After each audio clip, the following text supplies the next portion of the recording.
2014년 11월 18일자 총신대학원보에 총신실천신학 교수인 양현표 교수님이 한국교회 앞에 놓인 어두운 장애물, 한국교회 앞에 놓인 어두운 장애물이라는 제목의 글을 실었습니다. 제가 그 글을 읽어보았는데요. 그 글에서 한국교회의 부흥을 가로막는 어두운 장애물을 4가지로 지적하고 있습니다. 한국교회의 부흥을 가로막는 장애물이 뭐냐? 아주 요약적으로, 포괄적으로 심각한 문제들을 4가지를 지적을 해놓았는데, 첫째는 고령화와 저출산이 가장 첫 번째로 교회 부흥을 가로막는 어두운 장애물이라고 지적했습니다. 오늘 우리가 살아가는 현대사회의 장수, 오래 사는 것으로 인한 고령화와 저출산, 아기를 낳지 않는, 안 낳는다고 하면 아니지만은 아기를 적게 낳는 이 저출산은 사회 전반적인 면에서 국가 경쟁력을 떨어뜨리는 장애 요인이 될 뿐만이 아니라 교회까지 영향을 미치는데 교회 부흥까지 가로막는 어두운 장애 요인이 되고 있다고 지적했습니다. 두 번째는 양극화 현상의 심화라고 했습니다. 이 양극단적인 분리 현상의 첫 출발이 정치적인 이념에서 시작이 되었습니다. 정치인들에 의해서 보수와 진보주의 사상, 자본주의와 사회주의 사상의 심각한 대립이 정치 세계뿐 아니라 종교 지도자들에게까지 전염됨으로써 한국교회의 암적인 요인으로 자리 잡게 되고, 이것으로 인해서 하나됨과 부흥의 어두운 그림자가 되고 있다는 것입니다. 세 번째는 세속화입니다. 교인들의 세속화와 한국교회의 세속화는 한국교회의 총체적 위기를 자초한 결정적인 요인이기도 한 것입니다. 한국교회의 세속화는 교인 수의 양적 감소, 배금주의, 만모니즘, 즉 돈이 우상화됨으로 물질의 포로가 되고 모든 정신이 물질에 쏠리게 되므로 영적 위기를 자초하고 있다는 것입니다. 그리고 교회의 세속화는 윤리적인 면과 도덕적인 면에서 세상의 지탄의 대상이 되도록 결정적인 역할을 하게 되었다는 것입니다. 성도와 교회가 오히려 세상의 걱정거리가 되므로 부흥의 어두운 그림자로 자리 잡게 되었다는 것입니다. 네 번째는 부정적인 표현들이 난무하고 있다는 것이 어두운 그림자라는 것입니다. 기복신앙이라든지 성장주의, 성공주의, 세속주의, 개교회 이기주의, 상업적 교회 운영과 재정 비리, 세습, 직분, 매매, 초대형 호화, 교회당 건축, 이단의 범람, 성적 타락, 양극화된 종교 정치 이념화, 목회자의 과잉 공급, 교회 분열과 분쟁, 교회의 해모 집단화 등등의 이 어두운 부정적인 말들이 교회에 오고 싶은 마음이 없어지도록 만들어버린다는 거예요. 그래서 좀 더 문이 막히고 회심자가 없어지고 부흥이 가로막히고 쇠퇴하게 된다는 점을 4가지로 지적했습니다. 이런 일련의 어두운 그림자가 드리워진 가운데 2013년도에 이루어진 한국교회의 사회적인 신뢰도 여론조사에서 기독교, 가톨릭, 불교 중에서 기독교가 가장 신뢰도가 낮은 19.4%를 차지했습니다. 아마 지금은 이보다 훨씬 더 떨어져 있을 것이라고 생각합니다. 세 가지 대표적인 우리 한국 교회 종교 중에 기독교 교인을 가장 신뢰하지 못하고 있다는 것입니다. 참 부끄러운 일입니다. 암울한 현실입니다. 이런 어두운 그림자 외에 하나 더 첨가한다면 코로나19로 인한 결과를 통해서 더 심각한 부흥의 장애물은 교회가 해모 집단으로 지목받게 되었다는 것입니다. 이것은 오늘 우리 교회의 어두운 그림자일 뿐만 아니라 전도나 생명을 살려내는 위기를 맞이하고 있다는 하나의 경고입니다. 교회의 부흥이 위태한 지경에 이르고 있고 한국 교회의 성도들은 초기 선교사들과 사명자들인 목회자의 희생과 헌신을 통해서 지극정성으로 교회를 섬기며 부흥의 축복을 누려왔던 것입니다. 그런데 오늘 현재의 상황은 우리 교회가 정말 위태로운 지경에 놓여 있다고 과언이 아닙니다. 우리 속담에 공든탑이 무너지랴 라는 말이 있습니다. 이 말의 뜻은 공든탑은 쉽게 무너지지 않는다는 말이죠. 공든탑이 무너질 수 있느냐? 쉽게 무너지지 않는다는 말입니다. 그런데 공든탑이 쉽게 무너지지 않는 이유가 있습니다. 그 이유는 하나님 때문입니다. 하나님 때문에 공든탑이 무너지지 않는 것입니다. 왜냐하면 하나님께서 우리의 공을 귀히 보시기 때문에 공든탑이 쉽게 무너지지 않습니다. 이 말만 들으면 이상하게 생각했죠. 아이고 참 그것도 갖다 붙이네 이렇게 말씀을 듣겠죠. 그런 게 아닙니다. 그런데 반대로 생각하면 이해가 될 것입니다. 공든탑이 쉽게 무너지는 경우를 우리는 종종 목격하게 됩니다. 최근에 일어난 일들로서 부산시장과 서울시장의 비극적이고 저주스러운 종말을 보면서 70여 년 동안 쌓아올린 공든탑도 하루아침에 갑자기 쉽게 무너지는 것을 우리는 목도했습니다.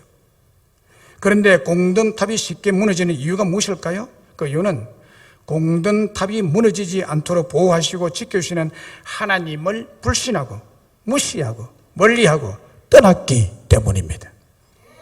그래서 공든탑이 저주의 탑으로 무너지는 것입니다. 그런데 오늘 본문 말씀은 공든탑은 절대로 무너지지 않는다는 말씀을 우리에게 주고 계십니다. 바로 그것을 우리에게 교훈하고 있는 진리의 말씀입니다. 특별히 5절, 6절을 주목하여 보세요. 높은 데 거주하는 자를 낮추시며 솟은 성을 걸어 땅에 엎으시되 진토에 미치게 하셨도다. 발이 그것을 밟으리니 곧 빈궁한 자의 발과 공핍한 자의 걸음이로다 라고 했습니다. 높은 데 앉은 자들이 개무시하듯이 무시한 빈궁한 자와 공핍한 자가 무너진 그 자리를 밟아버리겠다는 거예요. 완전히 거꾸로 된 거죠. 높은 데 거주하는 자, 솟은 성이란 말은 다 같이 공든탑에 해당하는 성공자들을 말합니다. 그런데 하나님은 하나님을 불신하고 하나님을 무시하고 멀리하면서 쌓아놓은 교만한 자리, 오만한 위치와 솟은 공든성을 심판하여 헐어버립니다. 땅에 엎으십니다. 진토에 미치게 하셔서 가장 비참한 땅바닥에 흩어버리신다는 말씀이죠. 그 후에 빈궁한 자의 발과 공핍한 자의 발걸음이 그것을 밟아 저주가 되게 하신다는 말씀입니다. 그런데 대부분의 사람들은 인생이 자신의 노력과 수고로 탑을 높이 쌓아 올릴 수 있다고 생각합니다. 그리고 그 탑은 절대로 무너지지 않을 것이라는 교만에 가득 찬 삶을 살아가고 있는 것이 현실입니다. 공든탑, 높이 솟은 성에 앉아 헛새를 부리며 무너지지 않을 줄로 오해하며 살아가고 있는 사람들이 대다수의 사람들입니다. 그러나 여러분, 그렇지 않습니다. 사람이 모든 것은 자기에게 달려있고 내가 하기 나름이다라고 생각하고 있습니다. 그러나 인간의 모든 것은 인간에게 달려있는 것이 아닙니다, 여러분. 하나님의 손에 달려있는 줄로 믿습니다. 하나님의 능력과 권세에 달려있는 것입니다. 죄인된 우리 인간이 할 수 있는 것이 무엇일까요? 오는 비를 멈추게 할 수 있습니까? 인간의 힘으로 태풍의 진로를 1mm나 바꿀 수 있나요? 오지 않는 비를 내리게 할 수 있나요? 길가에 이름 모를 파란 포기를 만들 수 있나요? 없습니다. 그런데 할 수 있는 게 꼭 하나 있습니다. 그것은 죽고 망하는 것입니다. 우리는 사망을 불러들이는 죄를 짓고 망하게 하는 아주 능한 존재들입니다. 앞서 말씀드렸지만 수치스러운 일로 자살하여 죽은 서울시장과 해모스러운 일로 감옥살이하는 부산시장과 그의 가족들을 보세요. 그 가문이 죽어버렸습니다. 수치를 당하고 망하고 말았습니다. 그들은 공든탑이 그들의 손에 달려있다고 착각하며 살아왔을 것입니다. 북한을 보세요. 먹을 것이 없어서 수백만 명이 죽어가고 있는데도 불구하고 미사일을 발사한다, 핵탄두를 개발한다, 핵탄두를 발사한다 라고 하면서 헛된 허세와 만용을 부리고 있습니다. 저들이 발사한 핵탄두는 죽이는 것이지 살리고 잘 사는 것이 아닙니다. 그것을 통해서 남만 죽이는 것이 아니라 사실은 자기 자신들도 죽어가고 있는 행위를 하고 있는 것입니다. 미사일을 발사하고 핵탄두를 개발하고 발사하는 비용으로 북한 백성들이 먹고 살아도 모자랄 판인데 엉뚱한 헛세를 뿌림으로 상상도 할 수 없는 돈을 낭비하고 있습니다. 김일성 일가의 무시무시한 공든탑인 공산 독재의 권력으로 얼마나 많은 사람들이 굶어 죽어야 했는가를 생각하면 치가 떨리고 갱악을 금치 못할 일입니다. 이렇게 망하는 능력은 있어도 흥하고 행복하고 잘 살게 하는 능력은 인간 김정은이에게는 없습니다. 북한뿐만 아니라 우리 모두도 지금 정말 힘들고 어려운 시대를 살아가고 있습니다. 두려움과 공포의 시대를 살아가고 있습니다. 그러나 우리가 낙심하거나 절망하거나 근심할 필요가 전혀 없습니다. 오늘 우리 각자에게 힘들고 어렵고 두려움과 공포스러운 시대 속에서도 우리가 낙심하거나 절망하거나 근심할 필요가 없는 이유가 무엇일까요? 그 이유는 주 여호와는 영원히 우리와 함께하는 반석이 되시기 때문입니다. 오늘 본문 4절에 주 여호와는 영원한 반석이시미로다. 7절에 주께서 의인의 첩경을 팽탄하게 하시도다 라고 했습니다. 한마디로 하나님께서 우리의 안전을 완벽하게 책임을 지신다는 말씀입니다. 영원한 반석이란 말은 영원히 우리와 함께 하시는 반석이라는 뜻입니다. 이 반석이란 히브리 원어는 추르라는 단어인데 바위, 반석, 절벽이라는 뜻입니다. 암석층으로 된 견고한 반석 같은 피난처, 전적으로 의지할 수 있는 반석, 흔들림이 없는 반석, 견고한 반석, 어떤 어려움과 고통 속에서도 확고부동하고 변하지 아니하고 안전하게 지켜주시고 보호해주는 피난처라는 뜻이 영원한 반석이라는 말입니다. 그리고 하나님 자신이 바로 반석이라고 성경에는 언급하고 있습니다. 사무엘상 2장 2절에 보면 여호와 같이 거룩하신 이가 없으시니 이는 주밖에 다른 이가 없고 우리 하나님 같은 반석도 없으심이니이다. 신명기 32장 15절에 자기를 구원하신 반석이라고 했습니다. 시편 89편 26절에 그가 내게 부르기를 주는 나의 아버지시여 나의 하나님이시여 나의 구원의 바위시라. 할렐루야. 구원의 바위시라. 반석이라. 그리고 첩경이란 히브리 원어로 마갈이라는 단어인데 이것은 진영, 길, 행로, 발자국이라는 뜻입니다. 그러니까 의인의 걸어온 길, 삶의 행로, 발자취라는 뜻인데 하나님께서 어렵고 힘든 이 시기를 살아가는 신실한 의인의 발자취인 첩경을 평탄하게 해준다는 거예요. 아주 고르게 해준다는 거예요. 다시 말하면 가는 길에 굴곡이 없도록, 힘든 오르막이 없도록, 함정이나 구렁이 없이 아주 평탄하게 길을 닦아주겠다는 말씀입니다. 그렇습니다. 우리 하나님은 우리가 살아가다가 절망스럽고 공포스럽고 위험한 사망의 엄침한 골짜기를 만났을 때 우리와 함께 해주시고 완전한 바위 피난처가 되어주시고 절대 안전한 구원의 바위가 되어주신다는 말씀입니다. 뿐만 아니라 굴곡 많은 우리의 삶의 발자취를 평평하게 힘들지 않도록 8차선 고속도로처럼 평탄한 길이 되게 해주시겠다는 거예요. 그렇게 우리의 길을 닦아주겠다는 것입니다. 얼마나 우리의 삶에 안전합니까? 하나님이 그렇게 하신다는 거예요. 그러므로 우리가 낙심하거나 절망하거나 근심할 필요가 전혀 없다는 것입니다. 사랑하는 여러분, 우리 하나님께서 우리의 구원의 반석, 안전하게 지키시는 반석 요새, 우리의 위험한 인생길을 친히 앞장서서 첩경을 평탄해서 평안하고 사고 없도록 장애물을 제거해서 전진하게 하시고 앞으로 나아가 승리의 인생이 되도록 역사하실 것이라는 확실한 약속의 말씀입니다. 시편 46편 1절로 11절에 보면 신실한 고라 자손들의 신앙 고백을 보세요. 하나님은 우리의 피난처시요 힘이시니 환난 중에 만날 큰 도움이시라. 그러므로 땅이 변하든지 산이 흔들려 바다 가운데 빠지든지 바닷물이 솟아나고 뛰놀든지 그것이 넘침으로 산이 흔들릴지라도 우리는 두려워하지 아니하리로다. 하나님이 그 성중에 계시니 성이 흔들리지 아니할 것이라. 새벽에 하나님이 도우시리로다. 만군의 여호와께서 우리와 함께 하시니 야곱의 하나님은 우리의 피난처시로다 했습니다. 하나님은 우리에게 함께 하십니다. 우리와 함께 하십니다. 여러분과 함께 하십니다. 여러분의 가정에서 여러분이 어디를 가든지 우리 하나님은 동행하시는 동행자가 되십니다.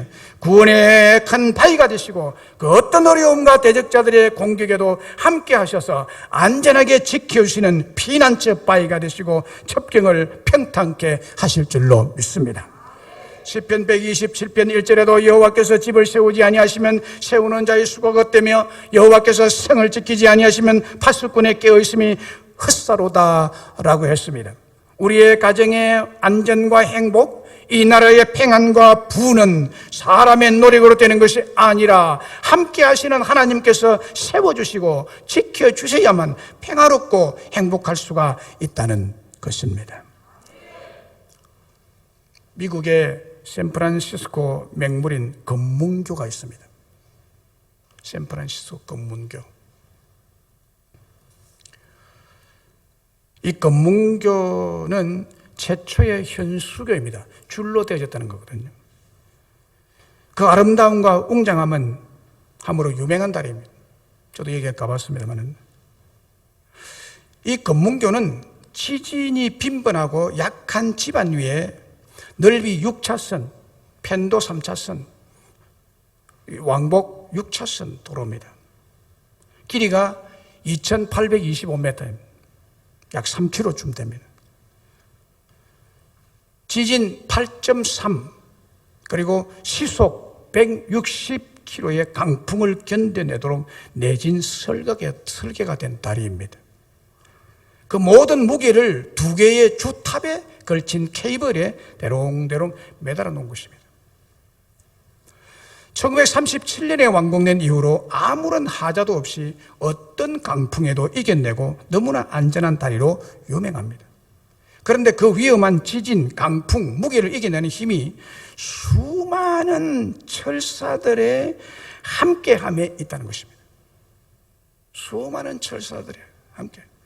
이 두 가닥의 이 케이블, 227m의 높이의 주탑에 매여 있는 96cm 굵기의 케이블. 그 안에, 요 안에 우리 머리카락보다 약간 굵은 1번 철사. 철사 1번, 2번, 3번, 4번 있는데요. 1번 철사 27,000개의 철사줄이 함께 모여 한 다발의 케이블로 이루어져 있다고 합니다. 철사 1번 줄은 아주 가늘고 힘이 없는 철사줄이지만 27,000개가 함께 붙어 있을 때는 엄청난 강한 힘을 소유할 수 있다는 것입니다. 수백 개의 케이블이 다리의 생명을 지켜주는 힘이 되고 있다는 것입니다.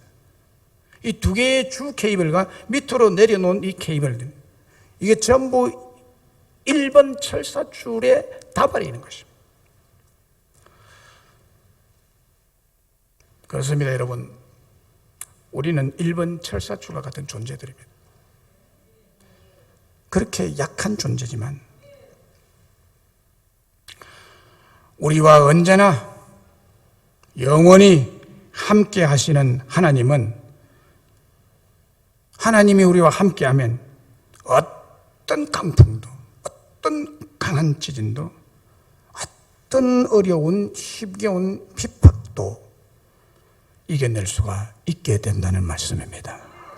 하나님이 함께 하시면, 완전한 피난처 바위가 되어주시는 그 하나님이 나와 함께하면, 구원의 바위 되시는 하나님이 나와 함께 하시면 우리는 강력한 사람이 될 수가 있다는 것입니다. 그래서 환난 중에 만날 큰 도움이 바로 여호와 하나님이시라는 것입니다. 굴곡이 많고 함정의 구덩이가 많은 우리의 인생길에서 우리의 첩경을 팽탄하게 해주심으로 성공적인 인생이 되게 해주실 줄로 믿습니다. 그러므로 우리가 낙심하거나 절망하거나 근심할 필요가 전혀 없다는 얘기입니다. 그러면 왜 하나님께서 영원히 우리와 함께 하시는 반석이 되어 주실까요? 왜 우리에게 그렇게 해 주실까요? 그 이유는 이렇습니다. 하나님께서 이끄시는 구약의 역사를 보면 이해할 수가 있습니다. 하나님이 이끄시는 구약의 역사를 보면 타락한 이스라엘 공동체 전체를 파멸을 시키는 심판을 가할 때가 많습니다. 그래서 공동체적 징계가 많이 나타납니다.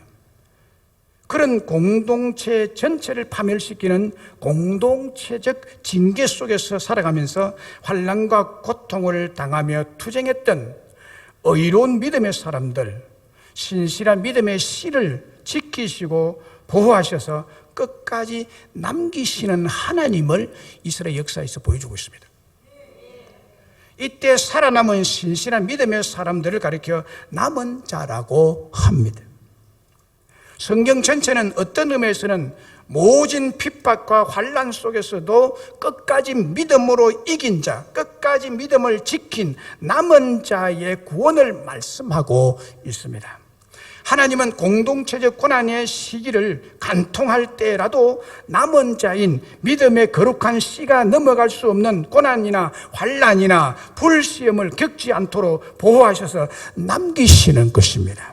뿐만 아니라 남은 자에게 궁극적인 환난이나 어려움을 피해가도록 피할 길을 반드시 예비하셨다가 열어주시는 하나님이십니다. 이것이 남은 자의 사상이에요. 하나님은 남은 자를 위해서 살아계시고 역사하시는 분이십니다. 고린도전서 10장 13절에 사람이 감당할 시험 밖에는 너희가 당한 것이 없나니 오직 하나님이 미뻐서 너희가 감당하지 못할 시험 당함을 허락하지 아니하시고 시험 당할 죄함에 또한 피할 길을 내사 너희로 능히 감당하게 하시느니라 했습니다. 이것이 남은 자의 역사하시는 하나님의 방법이십니다. 남은 자를 단지 지키실 뿐만 아니라 놀랍게도 남은 자 신실한 믿음의 씨를 통해서 다시 시작하실 하나님 나라의 기초 속으로 삼으시겠다는 것입니다. 지금 코로나19로 전 세계적으로 또 우리나라의 전체 교회를 향해서 내리신 공동체적 징계입니다. 이것을 통해 영적인 형식적인 교인, 가라지, 불선물, 쭉정이 등등을 걸러내시고 남은 알곡, 진짜 그리스도인, 믿음의 종자를 남기시고 계시는 것입니다. 이 공동체적인 징계가 임할 때 믿음이 신실하지 못한 자들은 죽거나 하나님 나라에서 영원히 떠나게 되고 쫓겨나게 되는 것입니다. 그리고 남은 자들에게는 이 징계를 통해서 오히려 마음이나 생각이나 행동을 정화하고 불순물을 제거하고 정결케 하고 계십니다. 용광로 없이는 정금이 나올 수 없습니다. 마치 십자가 없는 부활의 영광도 없는 것 같습니다. No cross, no crown입니다. 영원한 반석이신 하나님은 남은 자인 저와 여러분들을 이 고난의 때라도 완벽하게 지키시고 보호하시고 남기셔서 한국교회와 우리 명성교회의 거룩한 거루터기, 부흥의 거루터기로 삼을 것을 믿습니다. 둘째로 힘들고 어렵고 두려움과 공포스러운 이 코로나 시대 속에서도 우리가 낙심하거나 절망하거나 근심할 필요가 없는 이유가 무엇일까요? 주 여호와는 우리를 평강하도록 지켜주시기 때문입니다. 오늘 본문 3절에 주께서 심지가 견고한 자를 평강하도록 지키시리니 이는 그가 주를 신뢰함이니이다 라고 했습니다. 여기 평강이란 샬롬이란 단어인데 이미 우리가 잘 아는 대로 평화, 복지, 행복, 번영, 안녕 등을 뜻합니다. 그러니까 우리 하나님은 심지가 견고한 자를 평강하도록 지키시겠다는 말씀이죠. 이 말씀은 우리를 복받는 자, 보호받는 자, 은혜를 받는 자, 행복한 자로 끝까지 지키시고 보호해 주셔서 평강하도록 해 주시겠다는 말씀입니다. 하나님은 우리에게 특별히 이 평강, 곧 행복을 주시기를 간절히 원하고 계십니다. 하나님이요, 우리가 행복하기를 그렇게 원하셔요. 그렇게 행복하게 원하셔요. 여러분 부모들이 자식이 잘 살고 행복하게 사는 것을 그렇게 원하시잖아요. 그렇게 사는 것을 보면 얼마나 행복해요. 아이, 자식이 날마다 찌그락빼그락 이혼하니 갈라서니 못 살겠다느니 이러면요, 부모의 마음이 찢어지는 거예요. 우리 하나님이 그래요. 우리 하나님은 우리가요, 잘 살고 만족스럽고 행복하게 사는 것을 보기를 원하시는 거예요. 그래서 그 행복을 주기를 그렇게 갈망하셔요. 그게 우리 하나님이십니다, 여러분. 하나님이 우리를 향한 생각은 평강이요, 행복이요, 샬롬이요, 토업이요, 에이레인이에요. 저주나 그런 불행이 아닙니다. 우리가 불행한 사람들은 하나님 마음이 아파서 죽을 지경입니다. 우리 행복할 때 하나님이 기뻐서 놀랄 지경입니다. 민수기 6장 22절 26절에 여호와는 내게 복을 주시고 너를 지키시기를 원하며 여호와는 그의 얼굴을 네게로 비추사 은혜 베푸시기를 원하며 여호와는 그 얼굴을 네게로 향하여서 평강 주시기를 원하노라라고 했습니다. 여기에 보면요, 계속해서 보면 원하노라라고 했습니다. 복 주시기를 원하고 지키시기를 원하고 은혜 베푸시기를 원하고 평강 주시기를 원하노라고 계속 원한다를 강조하고 있습니다. 한 번도 아니고 4번이나 강조하는 것은 하나님께서 우리에게 너무 주고 싶다는 강력한 소원을 말하고 있습니다. 그런데요, 범죄 타락한 우리들의 삶을 보면 하나님께서 너무나 마음 아파하십니다. 너무 마음 아파하십니다. 자식이 못된 짓을 하고 돌아다니면 부모 마음은 견딜 수가 없는 거예요. 고가와 같습니다. 왜 그래요? 복되게 행복하게 평강이 가득한 삶을 살아야 하는데 고난을 당하며 저주스러운 범죄 행위를 하며 삶의 현장이 가시밭같이 어렵고 힘들어한 우리를 보시고 계시기 때문에 그렇습니다. 그런데 하나님은 도둑맞고 빼앗긴 이 행복을 찾아서 회복시켜 주시겠다는 말씀입니다. 민수기 6장의 이 말씀은 구약의 축도인데 여기에 나타난 하나님의 마음은 우리에게 평강이 넘치도록 주시기를 간절히 원하고 있다는 것이 하나님 자신이 우리를 향한 마음임을 드러내 놓고 있습니다. 이 본문에 의하면 하나님은 지금 우리가 코로나19로 당하고 있는 고통과 고난을 보시면서 너무나 마음 아파하시며 지금 우리에게 복 주며 은혜 위에 은혜를 주시며 평강에 평강을 더하여 주시고 행복을 위해 지켜주실 것이라고 축복하고 있는 것입니다. 그래서 우리 하나님께서 주시는 이 평강, 샬롬, 행복의 복과 안정과 번영의 축복을 받게 된 특별한 자들임을 믿으시기를 바랍니다. 하나님은 여러분들에게 명성교회 오는 여러분들에게 이 말씀을 전하고 싶어서 저에게 이 말씀을 주신 거예요. 자, 그러면 우리가 어떻게 살아야 할까요? 우리의 신앙이 어때야 될까요? 우리의 믿음은 어떤 믿음을 가져야 될까요? 이런 두 가지 축복을 하나님이 완벽하게 보장해 주셨어요. 우리의 반석이 되어 주겠다. 내가 너를 지키는, 너의 안전을 책임지는 반석이 될 거야. 평강의 복을 주고 행복을 내가 지켜주고 혹시 행복이 빼앗기더라도 행복을 다시 찾아서 너에게 줄 것이야 라고 하나님이 약속하시고 축복을 주시는데 우리는 어떻게 해야 되느냐는 거예요. 그대로 가면 안 됩니다. 심지가 견고한 믿음의 사람이 되어야 된다고 하십니다. 이 사람에게 주겠다는 거예요. 이 사람에게. 심지가 견고한 믿음의 사람에게 주겠다고 하십니다. 그래서 우리가 심지가 견고한 믿음의 삶, 주님을 철저히 신뢰하는 삶을 살아가야 될 줄로 믿습니다. 본문 3절에서 주께서 심지가 견고한 자, 단서가 붙어 있어요. 심지가 견고한 자를 평강하도록 지키시리니 이는 그가 주를 신뢰함이니이다. 7절에 가서 보면 의인에게는 정직하며 정직하신 주께서 의인의 첩경을 팽탄하게 하실 것이라고 합니다.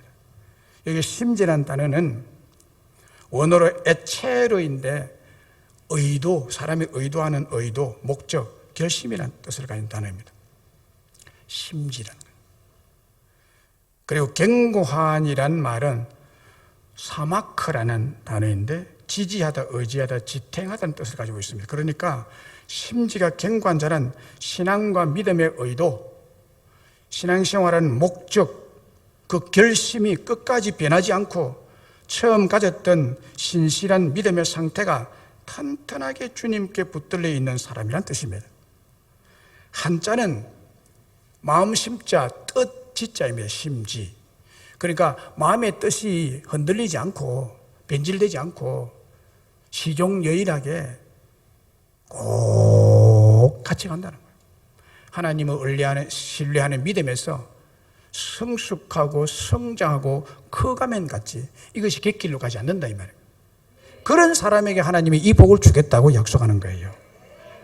변덕이 심하고 잘 변질되는 사람의 반대 개념입니다. 어떤 사람 보면 참 잘 변해요. 조금 가다가 또 변질되고 2, 3년 잘하다가 변질이 돼버리고 처음에는 잘하다가 나중에 변질되고. 여러분 믿음의 절개를 지키시기를 바랍니다. 믿음의 정절을 끝까지 지키는 신실하고 충성된 사람이 심지가 견고한 자는 뜻입니다. 하나님은 이런 자들에게 반석 같은 구원의 능력, 어떤 어려움과 고통 속에서도 확고 부당하고 변치 않으며 안전하게 지켜주시고 보호해주시고 피난처가 되어주시고 평강을 갑절로 받는 남은 자가 되게 하겠다는 거예요. 남은 자가 다 넘어지고 죽고 쫓겨나고 해도 하나님이 남겨주겠다는 거예요. 그러므로 우리의 신앙, 믿음은 변치 말아야 이 큰 축복을 받아 행복한 삶을 살 수 있게 될 줄로 믿습니다. 자주 변하는 신앙인은 하나님의 행복한 축복을 기대하지 말아야 합니다. 고린도전서 15장 57절로 58절에 우리 주 예수 그리스도로 말미암아 우리에게 승리를 준 하나님께 감사하노니 그러므로 내 사랑하는 형제들아 견실하며 흔들리지 말고 항상 주의 일에 더욱 힘쓰는 자들이더라. 이는 너희 수고가 주 안에서 헛되지 않을 줄을 알미라 라고 했습니다. 고린도서 15장은 부활의 믿음에 대해서 말씀하는 장입니다. 이 부활에 대한 진리를 다 말한 다음에 결론에 이 말을 붙입니다. 즉 부활을 믿는 믿음에서 어떤 핍박이 오고 두려운 환난이 닥친다더라도 견실하며 흔들리지 말고 항상 시종여일하게 그 어려운 상황 속에도 주님의 일에 믿음의 심지를 견고해서 변함이 없게라 그 말이에요. 변함없이 힘쓰고 충성된 사람이 되면 너희 수고가 주 안에서 절대로 헛되지 않을 것이라고 말합니다. 주 예수 그리스도로 말미암아 우리에게 놀랍고 큰 승리, 평강의 축복으로 보답하여 주실 줄로 믿습니다. 절대로 믿음의 정절, 믿음의 심지가 견고한 삶이 헛되지 않도록 하나님이 축복해 주실 줄로 믿습니다. 어느 책에서 읽은 얘기입니다. 꿈에 목사님과 집사님이 죽어서 한날에 천국에 갔습니다. 집사가 천국에 오니까 예수님께서 벌떡 일어나셔서 기뻐하고 반가워서 어쩔 줄을 모르고 막 포옹을 했습니다. 그런데 목사가 천국에 오니까 예수님께서 자리에 앉아서 일어서지도 않고 어서 오라고 반갑게 말만 하고 맞아 주었습니다. 그래서 목사가 예수님께 왜 사람 차별합니까? 내가 올라오는데 왜 일어나지도 않고 앉아서 그러십니까? 물으니까 예수님이 이렇게 대답했습니다. 내가 일어서서 너를 맞으면 그 사이에 네가 내 자리에 앉을까 불안해서 일어설 수가 없었다라고 말해요.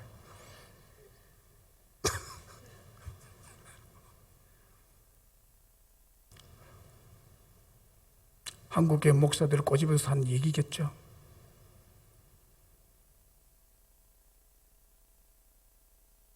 세속적인 명예욕, 건세욕을 꼬집는 우화일 것입니다.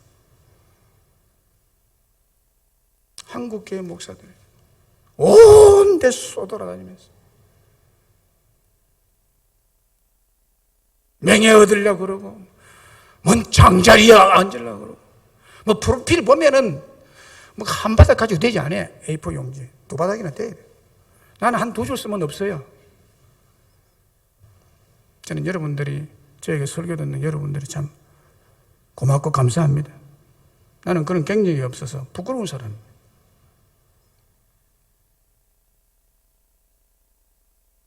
어디 자리에 가서 건세나 얻으려고 하는 처음 목사로서의 신실한 사명을 잊어버리고 감투란 감투는 다 뒤집어 쓰고 건세를 부리며 교권 행사를 하는 이 빗나간 현대 목사를 빗대어 지어낸 이야기겠죠. 저는 이 이야기를 읽고 많은 생각을 하고 기도를 했습니다. 평생에 주님 주신 사명을 기억하고 조심하고 경계하고 겸손히 주신 사명을 처음과 같이 변질됨이 없이 순수하게 행해야 됨을 깊이 마음에 새겼던 적이 있습니다. 지금도 그렇지만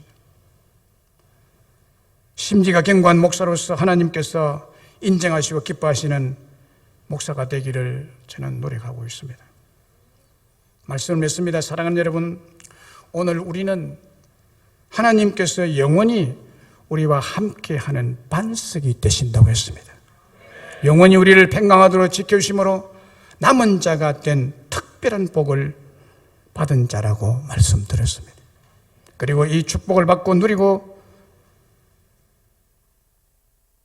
나눈다면 심지가 견고한 믿음의 사람이 되어야 한다고 했습니다.